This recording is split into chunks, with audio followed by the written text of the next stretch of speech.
Olá, tudo bem? Começa agora o nosso Em Prosa, esse programa que traz aí um bate-papo bem despretensioso com figuras da nossa região. Hoje eu vim na casa da Ana Boechat, Ana Paula Boechat. Qual você prefere, Ana Paula ou Ana? Ana Paula, tanto faz. Minha amiga íntima já.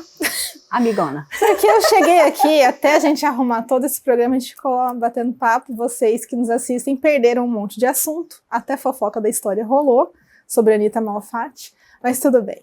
Já dá para ter uma ideia, então, que Ana Boechat fala muito, fala bem sobre tudo que ela já fez na vida dela, mas sempre envolve ali literatura, museus, história, um pezinho em cada lugar, né, Ana? Obrigada por ter recebido a gente. Eu que agradeço. Bem-vindos todos. A sua casa. Minha casa. Olha, prazer. Bem-vindos aqui. É assim, minha vida é marcada por questões de cultura, é muito forte para mim, literatura, mais ainda, e arte, e que eu acho que tudo isso é vida. Sim. É a nossa vida, a vida humana, ela permeia todas essas questões que é inerente. Quer você queira ou não, ela está dentro. E era o que a gente estava falando antes de começar a gravar, né? Uma coisa tão importante que é a cultura, e muita gente tá achando hoje em dia que não é, só que cultura é muito importante. É claro que tem que ensinar matemática, é óbvio que tem que ensinar português, geografia, história, ciências, mas cultura também tem que ensinar para as crianças, né? As ciências humanas, de um modo geral, assim, teve um período, né, que se diminuiu 45% as aulas de ciências humanas, né, as humanidades, vamos dizer assim. Porque tem uma ideia, né, que é disseminada sobre que a educação, de um modo geral, ela tem que ter uma finalidade, um fim que tenha apenas gerar lucro, dinheiro e uma vida profissional. Sim. Né? Deixa todo mundo moldadinho ali. Isso. Ou seja, então, você tem que ter um fim específico para a educação. Então, vamos dizer, no passado, né, quando eu comecei a estudar, as pessoas falavam o quê para os alunos? Olha, você precisa estudar porque você precisa ter um bom emprego. Você precisa passar no vestibular para ter um bom emprego. Você tem que ter a sua vida, a sua família. Então, toda a questão de estudar, valores de estudos eram voltadas para você ser alguém na vida. Era um caminho, né? Você tem que percorrer esse percurso aí, é isso. O que aconteceu ao longo do tempo com a tecnologia, com as TICs, com a mudança, né, do mundo, né? Esse mundo que nos foi vendido, ele vai ruir. Por que ele vai ruir? Você tem alunos que são jovens que vendem para uma startup uma determinada coisa e ganham 1 milhão. Sim. E ainda não tem um título de graduação. Dancinha no TikTok, né, gente? Dancinha no TikTok. Você tem alunas que conversam sobre maquiagem e que ganham 3 vezes mais que você. Então, assim... E a gente aqui estudou, fez faculdade, fez pós. Isso. Então, esse discurso que foi vendido, além de outras questões, muito trabalho vai gerar dinheiro, né? Essa lógica, né? Então, você vai falar que gerações que plantaram cana-de-açúcar nos interiores estão ricas hoje. E eles trabalham muito, deixa eu contar, eles acordam 5 horas da manhã e cana dói. Né? E é um sol. Né? É um sol. Então, eles trabalham muito. Eles não estão ricos e nem vão ficar. Então, eu estou querendo que existem mitos que envolvem educação, para a gente chegar na cultura, né? Então, esses mitos que envolvem educação, que foram sendo trazidos até hoje. Só que eles ruíram, eles acabaram, porque as pessoas pensaram assim, não, mas se eu ficar um tempo todo na escola, isso não vai me gerar dinheiro. Se eu trabalhar muito, também não é isso. Então, o que é educação hoje? O que seria? Então, vamos cortar as ciências humanas e ir logo para a coisa prática. Aquilo vai dinheiro. Aí todo mundo fala, olha, é importante falar sobre como investir na bolsa. Eu vejo crianças falando na internet, né? É muito engraçado, né? Eles ensinando como que a escola tem que dar aula, né? A gente trabalha anos de licenciatura, né? Educação em artes. educação, trabalho educação, doutorado educação, e a pessoa, você vê uma criança falando, olha, tem que ter como investir na bolsa, como ganhar dinheiro. E eu fico pensando fazendo assim, um brainstorm, para ter uns insights. É isso aí. E aí você tem a onda, né, do dinheiro, de ficar milionário, vamos ficar milionário. Então... Que é muito tentador, né? Você vê influenciador sendo milionário e tá lá só mostrando, olha como minha vida é bonita. Como minha vida é bonita. Só que alguma coisa ficou para trás nessa questão aí da humanidade. A gente vai brincar agora de humanidades, né? Na verdade, o discurso que a gente deveria retomar, eu uma vez falei para meus alunos, né? Gente, o homem inventou fogo, inventou a roda, fez tanta coisa, chegou até a lua. Qual foi a finalidade maior? Foi ir para Disney ter dinheiro? Não foi conhecimento, o amor pelo conhecimento, amar o conhecimento. Nossa, eu não posso deixar de... Se isso é ao meu alcance, como é importante eu aprender isso, porque eu sou uma pessoa melhor quanto eu sei.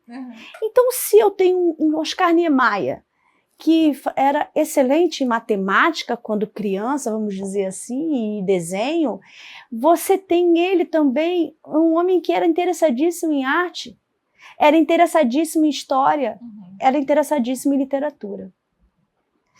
Por que isso torna as pessoas completas? É mais do que um fim específico. Então, as humanidades, elas nos tornam pessoas com conhecimento amplo, né? E os conhecimentos, a ciência e as matemáticas, elas se unem para tornar um ser completo. Não efetivamente só para eu tirar um diploma ou para eu fazer uma faculdade. Né? Então, essa coisa das artes, da literatura, da história, da geografia, da sociologia, da filosofia, ela é mais antiga do que a gente imagina. Sim. É as primeiras perguntas humanas. Olha, o que eu estou fazendo aqui? Para que eu somos, vim? para onde vamos?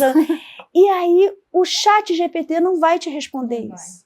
Não vai. Talvez tente, mas vai responder errado. Ele vai te dar uma série de autores que talvez tenham discutido isso.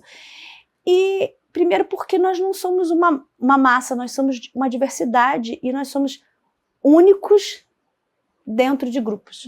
Então, o sentido da vida é único. Não é 43, como dizem alguns. Nem 42, uma fórmula. 42. E nem uma fórmula. Não é uma fórmula. Mas aí você se considera... Então, vamos voltar desde o começo, porque esse programa já está tudo errado, porque a gente se perdeu na conversa. Isso é fácil. Isso é muito fácil aqui.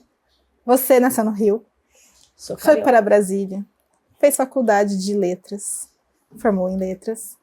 A partir daí você foi buscar mais conhecimento em várias áreas, até em artes, que você me contou antes. Sim, também artes. E você se sente completa? Já que você adquiriu tanto conhecimento, ou nunca vai ser possível isso? Nunca. É uma busca incessante. Hoje, aos 49 anos, eu ainda busco coisas que me dê paixão. Eu adoro essa frase. Eu acho impossível, é da Clarice, um ser humano viver sem paixões. Difícil, né? Senão você vai fazer o quê? Aí é que é justamente mais ainda do que eu tô fazendo aqui, né? Se você não tem paixão nenhuma. Minhas perguntas todo dia de manhã. Né? Tudo bem, é a grana que a gente precisa da questão financeira para a gente se manter, mas eu me pergunto, isso me move? Isso me move? Isso me causa paixão pelo que eu faço? Você é movida a paixões. Sim, sou movida a paixões. Sou movida a paixões. Então, top 5 paixões. Sim. Vamos lá. Eu amo aprender e conhecimento. Eu acho que é uma coisa tão desde criança. Eu fui uma criança extremamente curiosa, extremamente... Adorava, sempre gostei de livro, é uma coisa engraçada. Livro era uma coisa... Não assim de gostar de ler, olha que louco. Eu gostava do livro como objeto. Né? Essa coisa acumuladora de livros. Minha mãe tinha um quartinho cheio de livros que ela pegava de doação. Eu sou de uma família pobre, da Pavuna, no Rio de Janeiro, que é um subúrbio tá ali perto da Baixada Fluminense. E na época, eu vou fazer 50 anos, lá na década de 70, final da década de 70, 80, nem calçada não tinha saneamento básico. Mas meu pai e minha mãe eram pessoas que eram muito incentivadores de conhecimento, de buscar, de ir além. Então eu tinha essa coisa de olhar, eu me lembro de eu pegar o livro, ficar riscando, eu não pode riscar, eu fingi que estava escrevendo alguma coisa, que eu não sabia nem escrever, só rabiscando. Então essa vontade de dizer, essa vontade de aprender era uma coisa muito forte. E as palavras, de um modo geral, a palavra física mesmo, olhar a palavra, ver ela formar coisas, formar ideias, era uma coisa para mim mágica. É mágico. Então eu acho que essa intenção, essa busca de paixão, a primeira delas é o conhecimento. A segunda paixão é, quando eu falo assim, é a cultura, a nossa cultura, a cultura humana. Humano brasileiro ou tudo junto e misturado? Olha, a cultura humana, porque como o indivíduo, o ser humano, traçou rotas pelos mares, como o indivíduo escreveu coisas nas paredes, para ser. Eu estou aqui, eu vivo. Quando eu vejo as mãos em negativo, né, aquela imagem na parede, aquilo me causa uma ânsia, sabe? De achar que há milhões de anos atrás, um ser botou a mão ali e falou, eu estive aqui. Sim.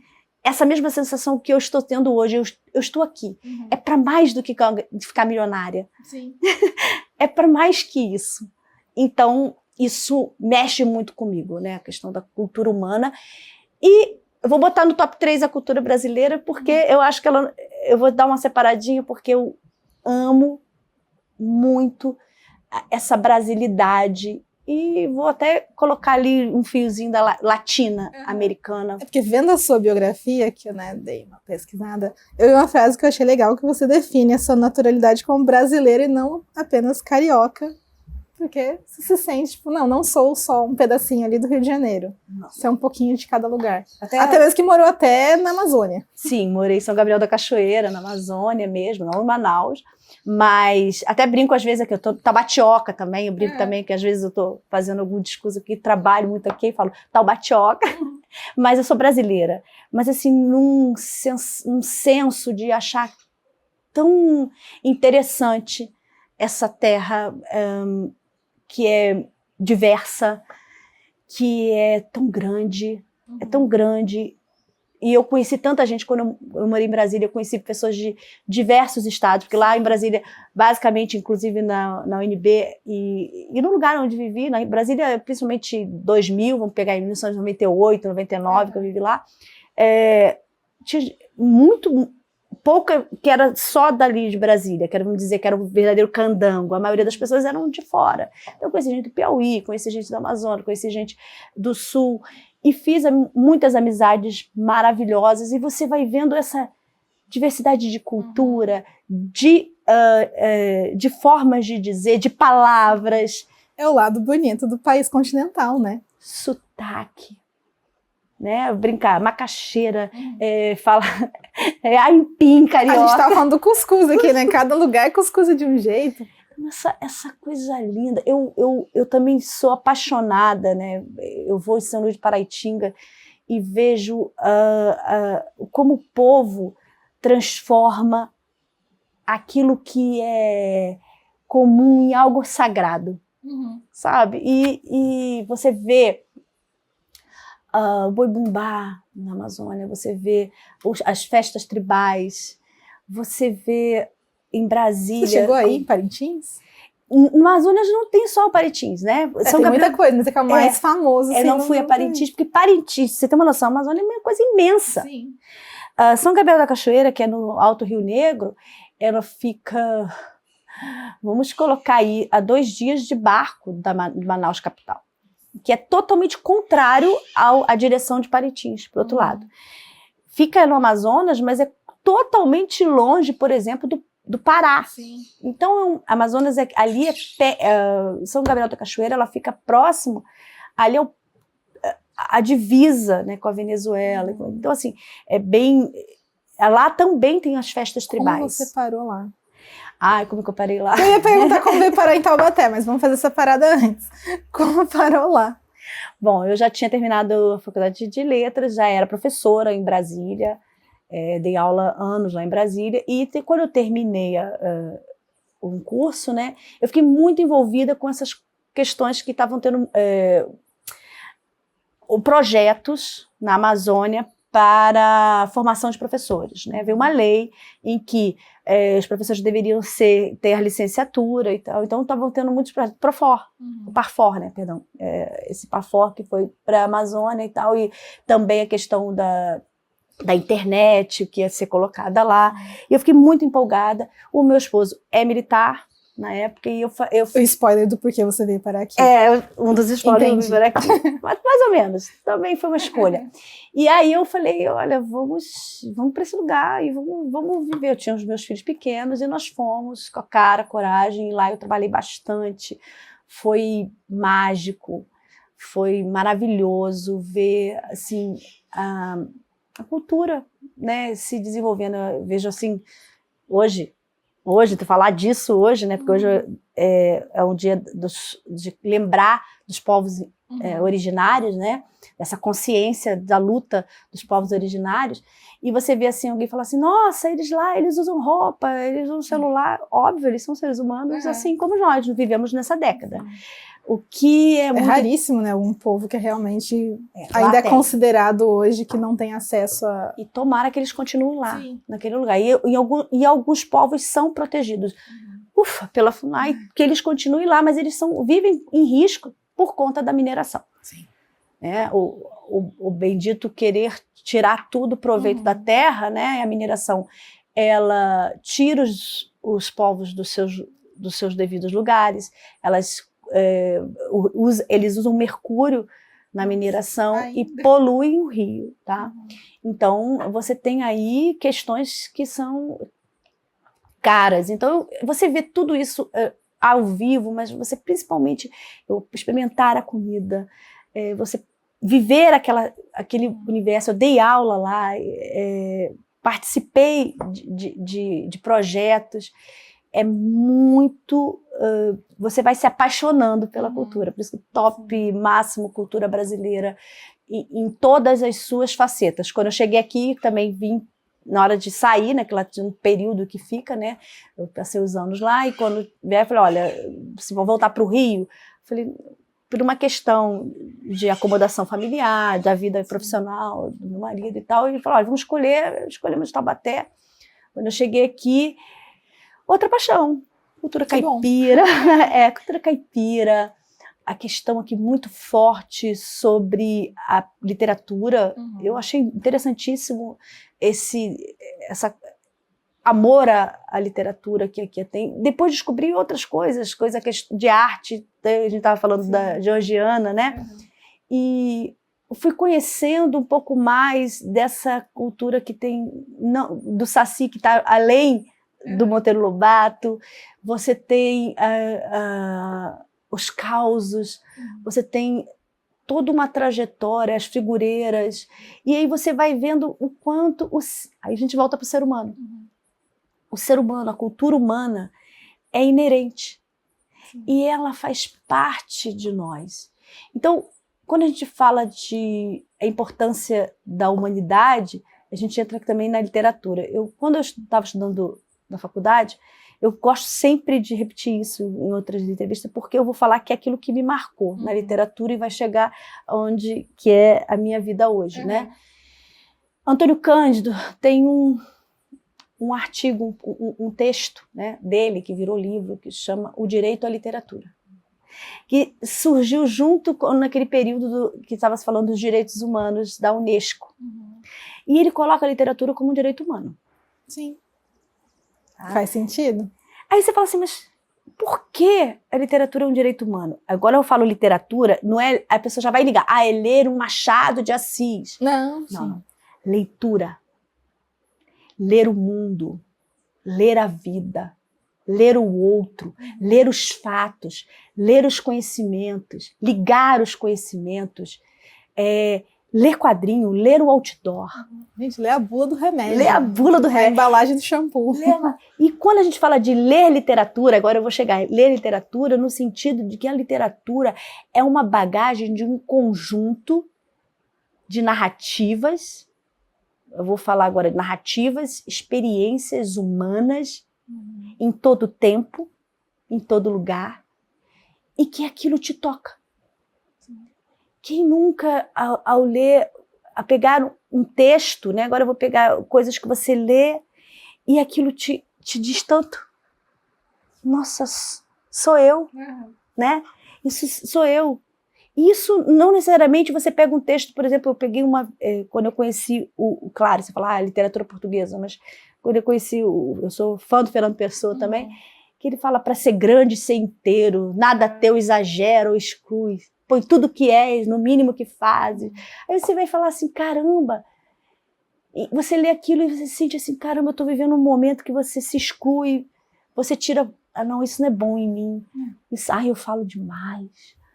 Eu sou muito escandalosa. Eu rio. Você inteira, até com as suas dificuldades. Então, nós só seremos inteiros como humanidade quando a gente aceitar o inteiro, o todo, como humanidade. Não um grupo, uma forma. E a gente tem tanto que melhorar ainda. Nossa! Como sociedade. E a literatura nos ajuda a isso. Ajuda. A literatura. Qual é a capacidade da literatura hoje, vamos dizer? Você fala assim, mas qual é o fim disso para eu quero ser milionário, né? As pessoas falam tanto de criatividade, né, que faz muita falta, né? A criança, quando é pequena, e você lê para ela um elefante de bolinha azul que tem asas, você permite que ela saia do real, do palpável, do mundo que ela conhece, para aquilo que não existe. Mas o que tem isso a ver com o milionário, né? Vamos brincar aqui. O Santos Dumont, ele precisou imaginar algo que não existia para fazer existir. Sim. Tudo que a gente tem hoje de tecnologia é porque alguém pensou em algo que não existe. E hoje a gente começa a entender algo que não existe nas brincadeiras de criança.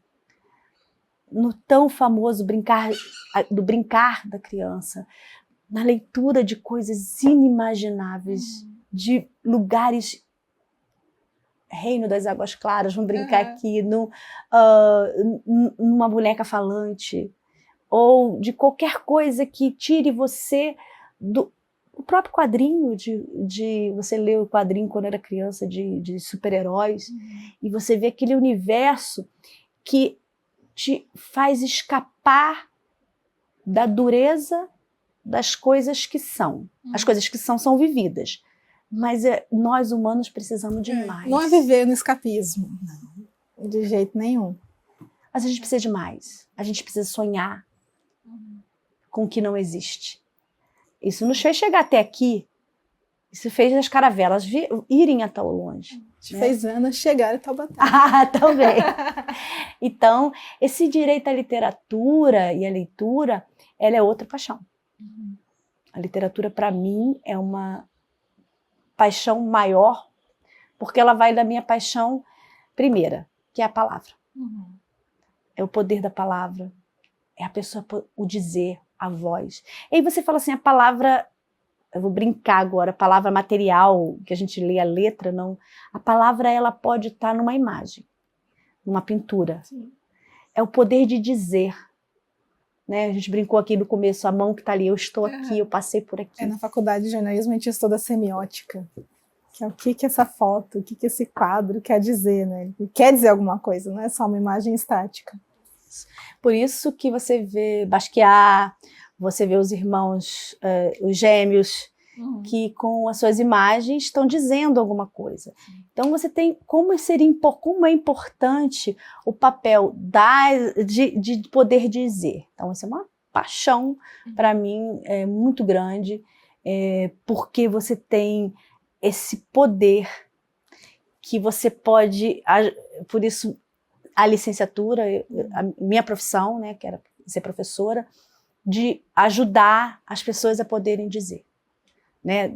A usar a palavra para dizer, a usar a arte para dizer, a usar a literatura para dizer. Tem que ver como a poesia move as pessoas, mesmo quem não gosta, porque muitas vezes as pessoas são apresentadas de forma técnica, forçada, né? Olha, isso aqui é um cânone, mas se você começa, inclusive, eu acho que hoje está acontecendo alguma revolução tem um lado bom da internet, que é os jovens se aproximando de letras de música, algumas de poesia, eu vejo muito, de poesia. Os influenciadores de livros. De chegar para mim e falar assim, olha, eu estou lendo isso, eu estou vendo isso, isso é o lado bom. Então, aquela moça dos Estados Unidos que descobriu o Machado de Assis, agora aí o Brasil descobriu o Machado de Assis, como se precisasse. Mas aí muitos jovens estão descobrindo o Machado de Assis porque uma mulher dos Estados Unidos resolveu ler e se apaixonou e fez vídeo que viralizou. E você não precisa exatamente se apaixonar pela literatura, mas saber que é necessário. Que ela faz parte. E a literatura, quando eu falo isso também, como é necessário a leitura de mundo. Isso é necessário.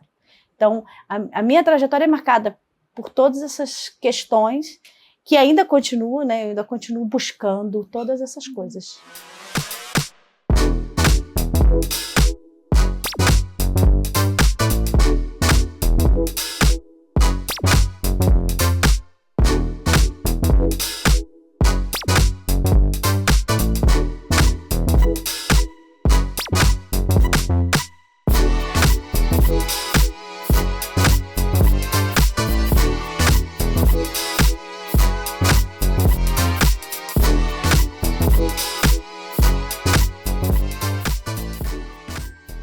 Tem um monte de livro aqui. Você também participa de muitos comitês, comissões, fundações, enfim, você acabou se envolvendo nisso aqui em Taubaté, né? Não é só, estou em Taubaté e sou apaixonado por isso e dou aula. Não, você realmente foi ali abrindo seu espaço, ficando raízes por muitas áreas. Conta um pouco pra gente sobre isso. Como a paixão me move, né? Eu acho assim que é muito pouco. Às vezes eu acho sempre tudo muito pouco, né? Então, a literatura, primeiro, ó, esse livro aqui que é o meu, né? A literatura, eu faço parte da Academia Taubatiana de Letras, cadeira 13 do Amácio Mazzaropi. Básico. Ajuda a explicar um pouquinho, né, o motivo do livro. O motivo do livro foi justamente esse. As crianças conhecerem um pouquinho da história do Mazzaropi, porque ao longo do tempo, a gente está falando de patrimônio, memória é patrimônio. Sim. Né? Ao longo do tempo, quem conhece minha mãe, conhecia meu avô, falava as pessoas mais antigas. Mas e as gerações futuras, né? Então, minha ideia com o livro era trazer para as crianças de 3º, 4º ano de escola, são a história de 2 crianças que descobrem a história de Mazzaropi. Então, na verdade, está sendo contada a história de Mazzaropi aqui de uma outra forma. Escondido. Terminada. Então, até mesmo no final tem falando sobre cinema, tem um repórter falando sobre cinema, sobre a cultura caipira, que é importante, fala que é o personagem principal dele sobre o caipira, né, o Jack. Então, essa minha busca pela literatura, por publicação de livro e por conhecer, né, o mundo, eu vou muito a saraus, eu conheço muita gente, gosto muito de arte também, fiz artes também, e eu começo também a entrar nesse universo dessas pessoas que curtem isso e eu começo a descobrir o quão difícil é uma pessoa para poder publicar, as condições da biblioteca, como é que é feito a questão. Eu comecei a participar da Semana Monteiro Lobato e conhecer um pouquinho mais, eu fui me aprofundar mais li bastante sobre, né, até mesmo as questões polêmicas também, que a gente não pode botar no tapete, que eu acho que seria muito mais importante a gente tratar isso de maneira clara, olha... São os 2 extremos, né? Tem quem acha que tem que, ignora tudo, põe debaixo do tapete, e quem, não, cancelado, vamos tirar das bibliotecas. Não, gente. Tem uma série de autores aí que a gente deveria cancelar também, né? Mas eu acho assim, tem que ser falado sobre isso, né? É o retrato de uma época. É um retrato de uma época, é necessário se falar isso, mas é necessário também falar da importância para a literatura infanto-juvenil, da infantil, das questões quer queira ou não, ele vai levar para o mundo, para o Brasil de um modo geral, para as crianças, a nossa cultura, que é o Saci, a cuca, seja lá o que for, né? O importante é que a gente, sabendo ler uma obra, a professora sabendo trabalhar uma obra, a gente possa fazer viés de discussões e não simplesmente não vamos apagar isso, né, ou apagar aquilo que é interessante ser comentado. Então, aprendi isso aqui, trabalhei bastante no sítio com projetos, no sítio Capão Amarelo, que é o Museu Monteiro Lobato, e assim conheci pessoas, e fui buscando lutas, né, lutas que são importantes. E descobri a questão da Associação de Amigos dos Museus, que é a AMUT. A AMUT é uma associação de amigos de museus de Taubaté, mas ela não existe só em Taubaté. Existem outras associações de amigos de museus em outras cidades, porque existe uma federação, a FEAMBRA, que rege isso. Então, ela incentiva a abertura dessas associações. Para que serve essa associação de amigos de museus? Ela serve para fazer um intermédio, porque os museus, estou falando dos museus públicos, tá? Os museus públicos, para que possam vender souvenir, para que tenham lojinhas, para que tenham projetos que possam ser recebidos, por exemplo, dinheiro de empresas, ela não pode receber esse dinheiro diretamente, porque é um órgão público. Então, a associação seria esse intermédio de fazer essa burocracia, porque é uma instituição sem fins lucrativos, é o terceiro setor. Então, trabalharia junto com os museus, e quando eu falo museu, isso não é museu físico também, porque quando a gente fala museu, a gente pensa só no museu físico, né? Tudo que é memória humana, que vai ficar para a posteridade, a nossa cultura, é parte, né, do mundo museológico, imaterial, patrimônio material e imaterial da nossa cidade. Agora eu estou falando especificamente de Taubaté. Né? Que tá que seria material de Taubaté? Nossa, nosso própria fato de ir à feira da Breganha, esse costume, é um imaterial. E faria parte de um universo de museu. Que curioso. Você, por exemplo, o nosso sotaque, as memórias das pessoas sobre como era viver aqui antes. Diz o sotaque, é carioca. Nossa, o sotaque não. Sotaque. Eu já tô me sentindo taubatioca, já falei. Então, o sotaque, quando eu falei nossa, no sentido de ser brasileira, né? O sotaque, as histórias, as lendas, o folclore, as danças, né? O simples... aquilo que nós comemos, aquilo que é passado de geração. Caipira. O bolinho caipira. Aquilo que é passado... Sempre achei que bolinho caipira era patrimônio. Aquilo que é passado de geração em geração. Imaterial, porque na verdade é aquilo que passa para o outro, né? Que não é um bem físico, mas é uma riqueza imaterial. É a nossa história. Que é a nossa história, que é a nossa memória, que é o nosso ser, né? O ser humano. E o material, óbvio, os nossos patrimônios, né? O físico dos museus, algumas casas, alguns locais que são a Bica do Bugre, por exemplo, né? Igrejas. As igrejas, né? Aquilo que fisicamente, né, deve ser mantido como patrimônio. Então, toda essa estrutura, né, me faz, que eu tinha falado que era meu amor, né? Me fez levar eu sou presidente, esse agora eu tô saindo, né? Quem vai assumir agora é a Gisele. A Gisele, ela foi Emília. Por muitos anos no sítio, ela é a nossa Emília mais amada. Gisele Franco, tá? E... Eu conheço a Emília atual, ela foi nossa estagiária, então eu não vou poder dizer que eu não tenho uma favorita. Então, a Gisele Franco, ela é vice, vai passar a ser a presidente, né? Por outros movimentos. Eu fiz esse movimento inicial, que foi a fundação, o seu primeiro CNPJ, a primeira forma de trazer projetos para fazer o nosso... que começou ano passado, em abril, né? Então, trazer projetos que nós fizemos a amostra de arte folclore paulista como apoio, fizemos várias oficinas, várias palestras que foram na área de museus, participamos de vários projetos. Diga-se de passagem que a gente conversou antes de ligar a câmera, deu para fazer muita coisa com orçamento pequenininho. E não é público. Então. Não é orçamento público. Essa é outra questão aí também da cultura brasileira. A associação não trabalha com orçamento, justamente isso. Ela trabalha com doações, né, que se transformam em projetos e eventos para o museu, para quê? Para que o museu seja levado para a sociedade como algo que faz parte dele. Não é um lugar sacrossanto que não seja. Lá dentro também você tem a biblioteca, com uma série de arquivos históricos que qualquer estudante pode ir lá para estudar. Ou pessoas, qualquer um pode ir lá, eu quero saber mais sobre isso.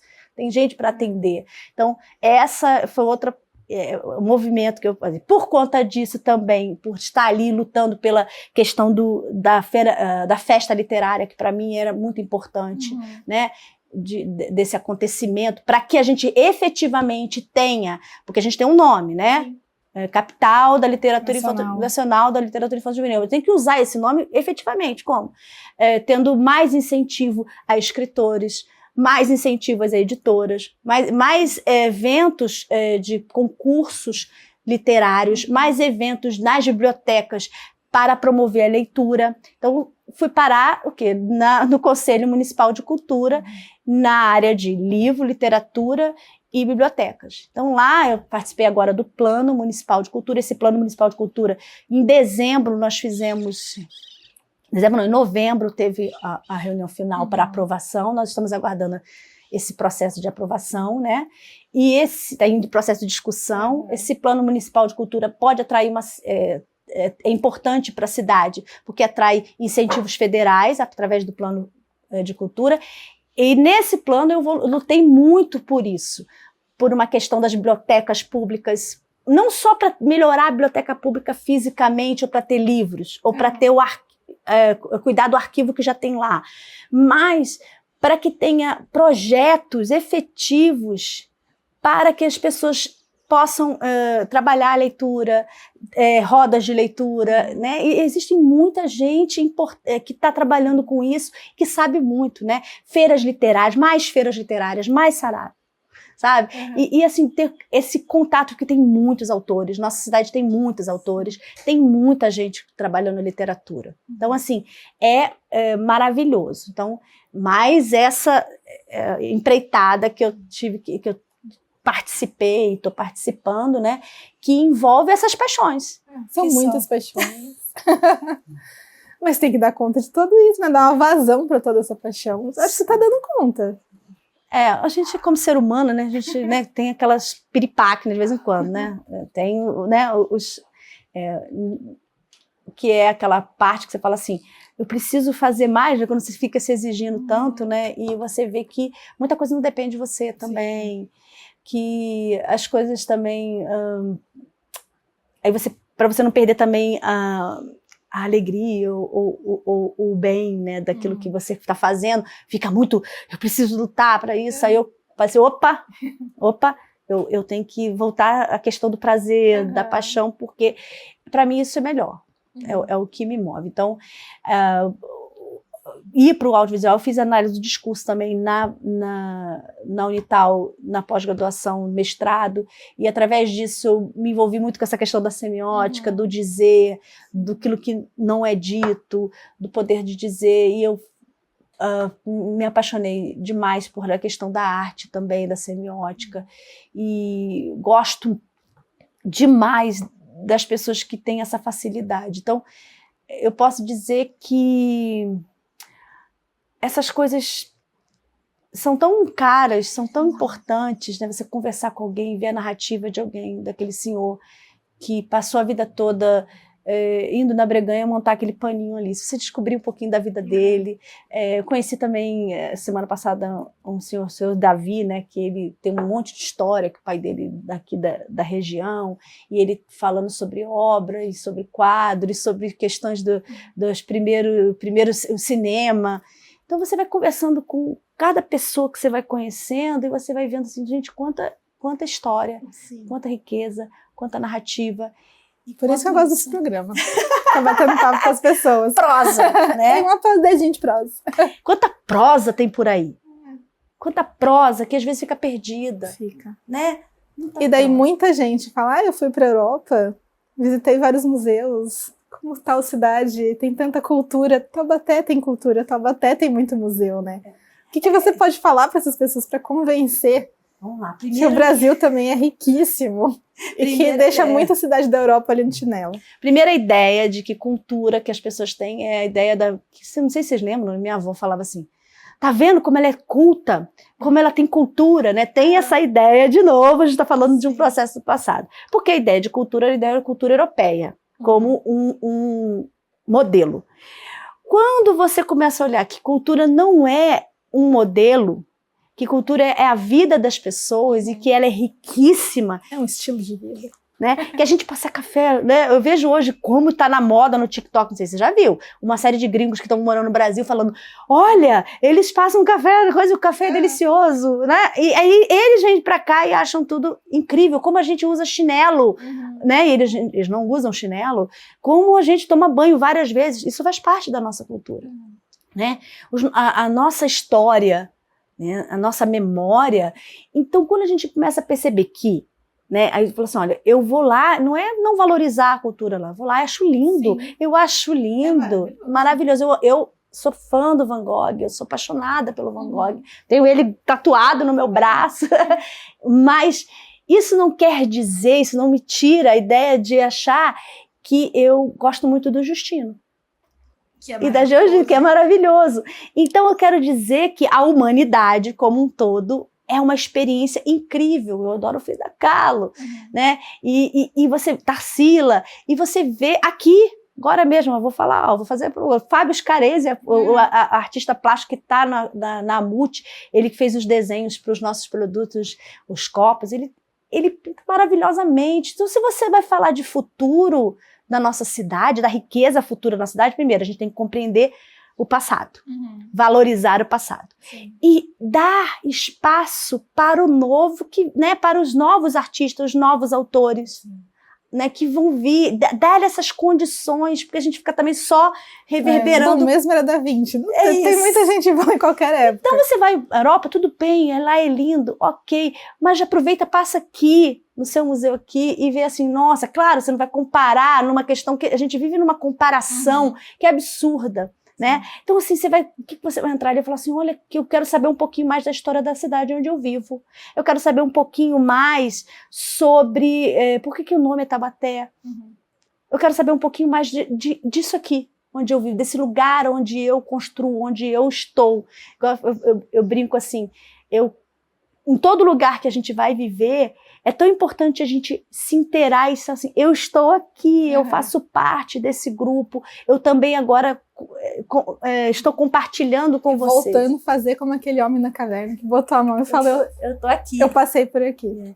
Então, você fazer parte da humanidade, você fazer parte das discussões da sua cidade, aí começa do dizer também, daquilo que é importante para a cidade, né? Então, independente de religião, de cor, de raça, de credo, nós somos seres humanos diversos e precisamos respeitar essas questões, porque quando você tira a capacidade do outro de ter voz, de poder, de passar, né? Então, quando você fala que a cultura do outro é melhor, você se diminui, você diminui a história do lugar onde você vive e a ti mesmo.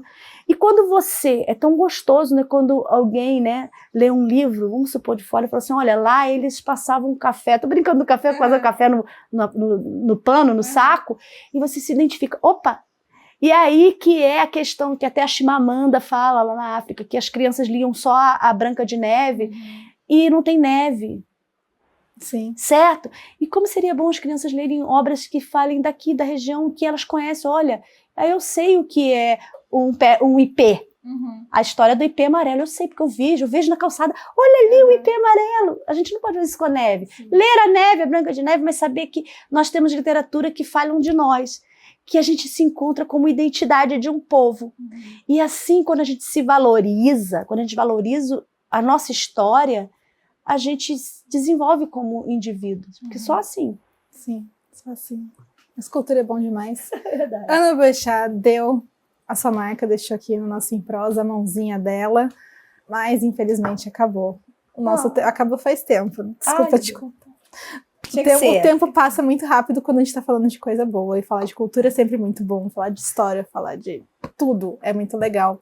Eu amei o programa. Obrigada por ter recebido a gente. Adorei o papo. Eu já falei, somos melhores amigas de infância. Maravilhoso. Valeu. E é isso. Obrigada. Esse foi o nosso Em Prosa. Espero que você continue assistindo aí os outros Em Prosas que vão ter. Todos os outros programas que a Ana já apareceu em outros programas aqui da nossa grade de programação também, vira e mexe. Ela dá um pulinho. É que hoje ela teve um espaço especial aqui. Mas ela vai ainda aparecer outras vezes, falando sobre Taubaté, falando sobre o mundo, falando sobre cultura. E esse programa é muito bom, né? Mais importante ainda, tá falando de prosa, são narrativas de pessoas, histórias da nossa cidade. Não tivemos versos, mas tivemos prosas. Nossa, não, tivemos verso. Eu falei do Fernando Pessoa, olha. Completo. Tá bom. É isso. Então é isso. Obrigada de novo, Ana. Obrigada. Obrigada a você. Um beijo. Até a próxima. Tchau, tchau.